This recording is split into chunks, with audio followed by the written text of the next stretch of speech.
सध्या महाराष्ट्रामध्ये दोनच मुद्दे चर्चेला आहेत, ते म्हणजे मराठा आरक्षण आणि याला विरोध करणारे लोक. खरं तर याला विरोध करणारे लोक आपण पाहतो तर पहिलं नाव येतं, वारंवार येतं, ते म्हणजे गुणरत्न सदावर्ते. खरं तर ते गुणरत्न सदावर्ते एकटे आहेत का? तर सदावर्ते एकटे नाहीत, त्यांच्या पाठीमागे अनेक लोकांची टीम आहे, असं बऱ्याच वेळा सोशल मीडियाच्या माध्यमातून आपल्याला लक्षात येतं. मग नेमके गुणरत्न सदावर्ते आहेत तरी कोण, त्याच्या पाठीमागे कोण आहे, किंवा इकडे आपण पाहतो की आरक्षणाचे विरोधक ते आरक्षणाचे समर्थक नेमके कोण कोण आहेत, पाहूया त्या व्हिडिओच्या माध्यमातून. नमस्कार, मी डॉक्टर नागराज मगरे, शब्दयोद्धा लाईव्ह मध्ये आपल्या सर्वांचं मनपूर्वक स्वागत. 2016च्या नंतर आपण पाहतो महाराष्ट्रामध्ये आरक्षणाचा मुद्दा हा फार गंभीर झालेला आहे. जिकडे तिकडे मराठा आरक्षणाच्या संदर्भाने मराठा क्रांती मोर्चाचे मोर्चे निघाले आणि या मोर्चाच्या नंतर सर्वोच्च न्यायालयाच्या माध्यमातून आपण जेव्हा पाहतो आरक्षण जेव्हा मिळालं तेव्हा सर्वोच्च न्यायालयाच्या माध्यमातून ते आरक्षण रद्द करण्यात आलं. आणि मग ह्या पाठीमागे कोण होतं? तर स्वाभाविक आहे की गुणरत्न सदावर्ते यांनी ती वकिली केलेली होती, परंतु गुणरत्न सदावर्ते हे एकटे वकील होते का? तर मुळीच नाही. मीडिया देखील या गोष्टीला बऱ्याच वेळा केवळ सदावर्ते यांना समोर आणतो आणि मग सदावर्ते हेच व्हिलन ठरतात आणि कधी कधी सदावर्तेंची जात देखील व्हिलन ठरत असते. परंतु याच्या पाठीमागे फार मोठं षडयंत्र असतं हे आपल्या लक्षात येईल. सुरुवातीला आपण पाहूयात की गुणरत्न सदावर्ते हे एकटे वकील होते का? तर नाही, त्यांच्यासोबत अनेक वकील होते आणि अनेकांपैकी 5 वकील खऱ्या अर्थानं सर्वोच्च न्यायालयामध्ये गेलेले होते. आणि यात बाकीच्या लोकांचा उल्लेख मात्र कुठंच होत नाही किंवा त्यांच्या जातीचाही उल्लेख होत नाही. खरं तर महाराष्ट्रात नव्हे तर देशभरामध्ये आणि एकूण भारताचंच आपण चित्र पाहायला गेलं तर जात हा गंभीर विषय इथे आहे. हा विषय थोडा आपण साईडला ठेवूयात. नेमकं मराठा आरक्षणाला विरोध कोण करते? तर आपल्या लक्षात येईल की त्यानंतर आता अलीकडच्या काळात मनोज जरांगे पाटील आणि गुणरत्न सदावर्ते हे एकमेकाच्या समोर आपल्या टीका टिप्पणीच्या माध्यमातून आले. त्यानंतर आपण पाहतोय की मध्यंतरी छगन भुजबळ यांच्या नावाने देखील शिमगा झाला आणि यांनी देखील ओबीसी कोट्यातून आरक्षण नको अशी भूमिका घेतलेली होती. खरं तर आरक्षण देणे घेणे हे संविधानिक मार्ग आहे आणि संविधानिक मार्गाच्या माध्यमातून ते आरक्षण मिळवता येतं, परंतु समाजामध्ये तेढ निर्माण करण्याचं कार्य अनेक वेळा राज्यकर्ते राजकारणी करत असतात, कारण याच्यात त्यांच्या मतपेट्या त्यांना बळकट करायच्या असतात. या सर्व गोष्टी विचार केल्यानंतर आपल्याला लक्षात येतं की संविधानिक आरक्षण नेमकं कशामुळे मिळतं. तर संविधानिक आरक्षण हे अगदी 3-4 जे ठळक घटना आहेत त्याच्यामध्ये सामाजिकदृष्ट्या आपण मागास आहात का, आर्थिकदृष्ट्या आहात का, राजकीयदृष्ट्या मागास आहात का, शैक्षणिकदृष्ट्या मागास आहात का, अशा असंख्य या विषयांपैकी ह्या 4 मुद्द्याला मात्र आपण हायलाइट केलं पाहिजे. याच्या माध्यमातून आरक्षणाचा प्रश्न हा सुटू शकतो. मग या सर्व बाबीमध्ये मराठा समुदाय बसतो का, किंवा भारतीय संविधानानं आधी आरक्षण दिलं होतं का, हे जर मुद्दे आपण साईडला ठेवले तर आज काय होतंय आपण याच्याकडे पाहूया. खरं तर ओबीसी कोट्यातूनच आरक्षण देणं हे प्रत्येकानं मान्य केलेलं आहे आणि हे न्यायालयीन होणार आहे, परंतु ओबीसी समुदायाचा मात्र याला विरोध आहे आणि ते देखील स्वाभाविक आहे की त्यांच्या कोट्यातून त्यांना आरक्षण द्यायला नको आहे.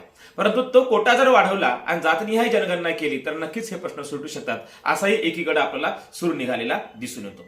परंतु मुद्दा असा आहे की या आरक्षणाला विरोध करत असताना छगन भुजबळ यांनी केलेला विरोध आणि त्याच्यामध्ये टाकलेली उडी अर्थात बाळासाहेब आंबेडकरांनी, आणि मग बाळासाहेब आंबेडकर थेट मनोज जरांगे पाटलांवर टीका करत असताना जेव्हा छगन भुजबळ म्हणाले होते की त्यांची प्रॉपर्टी चेक करा किंवा त्यांना एवढा पैसा या मोर्चांना उपोषणाला येतो कुठून, या सर्व मोर्चाला पैसा आला कुठून, सभेला पैसा आला कुठून, असा प्रश्न जेव्हा छगन भुजबळांनी विचारला तेव्हा बाळासाहेबांनी उडी घेतली आणि बाळासाहेब आंबेडकर म्हणाले की छगन भुजबळांची प्रॉपर्टी 6 ते 7 हजार कोटीची प्रॉपर्टी असणारे छगन भुजबळ आणि अगदी भाजी मार्केटमध्ये भाजीपाला विकणारे छगन भुजबळ त्यांची एवढी प्रॉपर्टी आली कुठून, असा जेव्हा प्रश्न केला तेव्हा मात्र सर्वत्र तो चर्चेला विषय आला आणि बाळासाहेबांचं मराठा क्रांती मोर्चाकडून आणि मराठा सर्वसामान्य कार्यकर्त्यांकडून सोशल मीडियाच्या माध्यमातून त्यांचं कौतुक व्हायला लागलं. आणि मग त्या कौतुकाचा प्रश्न आपण जेव्हा पाहतो तेव्हा एक आपल्या लक्षात येतं की जेव्हा कोपर्डी या गावामध्ये जेव्हा बलात्काराची घटना घडते आणि तिथं अनेक आंबेडकर नेते ते भेट द्यायला जातात, तेव्हा आंबेडकरी नेत्यांना त्या ठिकाणी गावबंदी केलं होतं आणि कुठल्याही आंबेडकरी चळवळीतील नेत्यांना कोपर्डी गावामध्ये कार्यकर्त्यांनी येण्यास मज्जाव केला होता, त्यांना येऊ दिलं नव्हतं. आणि आपण पाहतो की तिथून सुरू झालेला हा प्रवास आज आपण पाहतो की गावागावामध्ये बाळासाहेब आंबेडकर यांचे बॅनर लागत आहेत, नव्हे तर सकल मराठा क्रांती मोर्चा त्यांचं बॅनर लावून स्वागत करत आहे. एकीकडे आपण पाहतोय की गावगाड्यामध्ये येण्यासाठी किंवा गावात येण्यासाठी बंदी घालणारे कार्यकर्ते आणि दुसरीकडे आपण पाहतोय की स्वागत करणारे कार्यकर्ते. खरं तर ह्या गोष्टी आपण गांभीर्यानं पाहायला पाहिजे की महाराष्ट्र बदलत चाललेला आहे.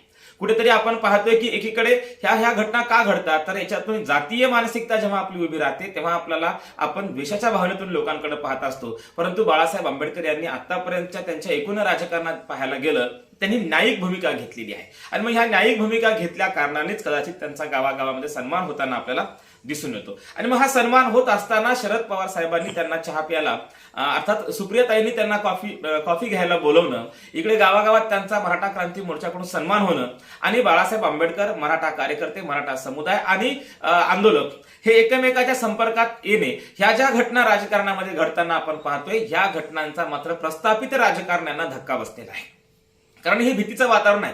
लाखोचे करोडोचे मोर्चे जेव्हा महाराष्ट्रामध्ये मराठा समुदाय काढतो आणि या मराठा समुदायाचं नेतृत्व करणारे जरांगे पाटील असतील किंवा काही सदस्य कार्यकर्ते असतील, हे बाळासाहेबांचा आणि सर्वसामान्य कार्यकर्ता हे बाळासाहेब आंबेडकरांचा जेव्हा गावागावात बॅनर लावून सन्मान करायला सुरुवात करतात, तेव्हा मात्र महाराष्ट्राचं राजकारण कुठल्या तरी दिशेने जातंय हे लक्षात जेव्हा प्रस्थापित राजकारणाच्या येतं, तेव्हा मात्र बाळासाहेब आंबेडकरांना इंडिया आघाडीमध्ये घ्यावं असं शरद पवार देखील म्हणतात. म्हणजे एकूणच काय तर छगन भुजबळ असतील, शरद पवार असतील, गुणरत्न सदावर्ते असतील, या सर्वांच्या जर भूमिका आपण पाहिल्या तर ह्या केवळ राजकीय भूमिका आहेत, हे मात्र सर्वसामान्य मराठा कार्यकर्त्यांनी आणि बहुसंख्याक लोकांनी लक्षात घेतलं पाहिजे. आता आपण बघूयात की याला विरोध का होतोय, नेमका आरक्षणाला विरोध का कोण करत आहे. तर खरं तर आपण पाहतोय की जेव्हा महाराष्ट्रामध्ये महाविकास आघाडीचं सरकार होतं, तेव्हा एसटी कामगारांचं आंदोलन करणारे गुणरत्न सदावर्ते आपण पाहिले असतील. आणि जेव्हा आपण पाहतोय की आज महाराष्ट्रामध्ये जरांगे पाटलांच्या माध्यमातून मराठा आरक्षणाचं आंदोलन सुरू आहे, त्याला विरोध करणारे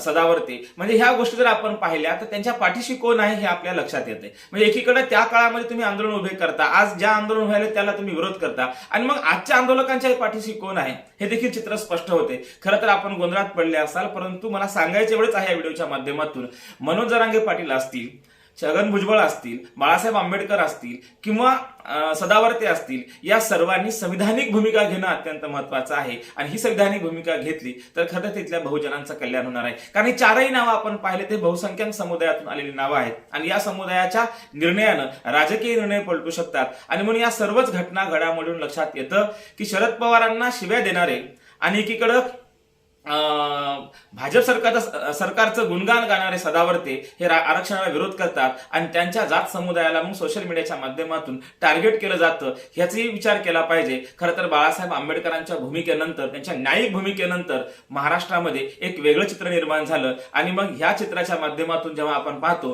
की आरक्षणाचा मुद्दा, राजकारण आणि बाळासाहेब आंबेडकरांचा सन्मान, स्वागत गावागावात बॅनर लावून होतंय, याच्यातून नक्कीच येत्या काळामध्ये एक राजकारणातलं नवीन समीकरण निर्माण होऊ शकतं. आणि ते समीकरण निर्माण झालं तर नक्कीच इथल्या बहुसंख्याक आणि कष्टकरी, कामगार आणि गरीब मराठा समुदायाच्या राजकारणाला कुठेतरी वाव मिळेल आणि एकूणच बहुसंख्याकांचं राजकारण उभं राहील. धन्यवाद.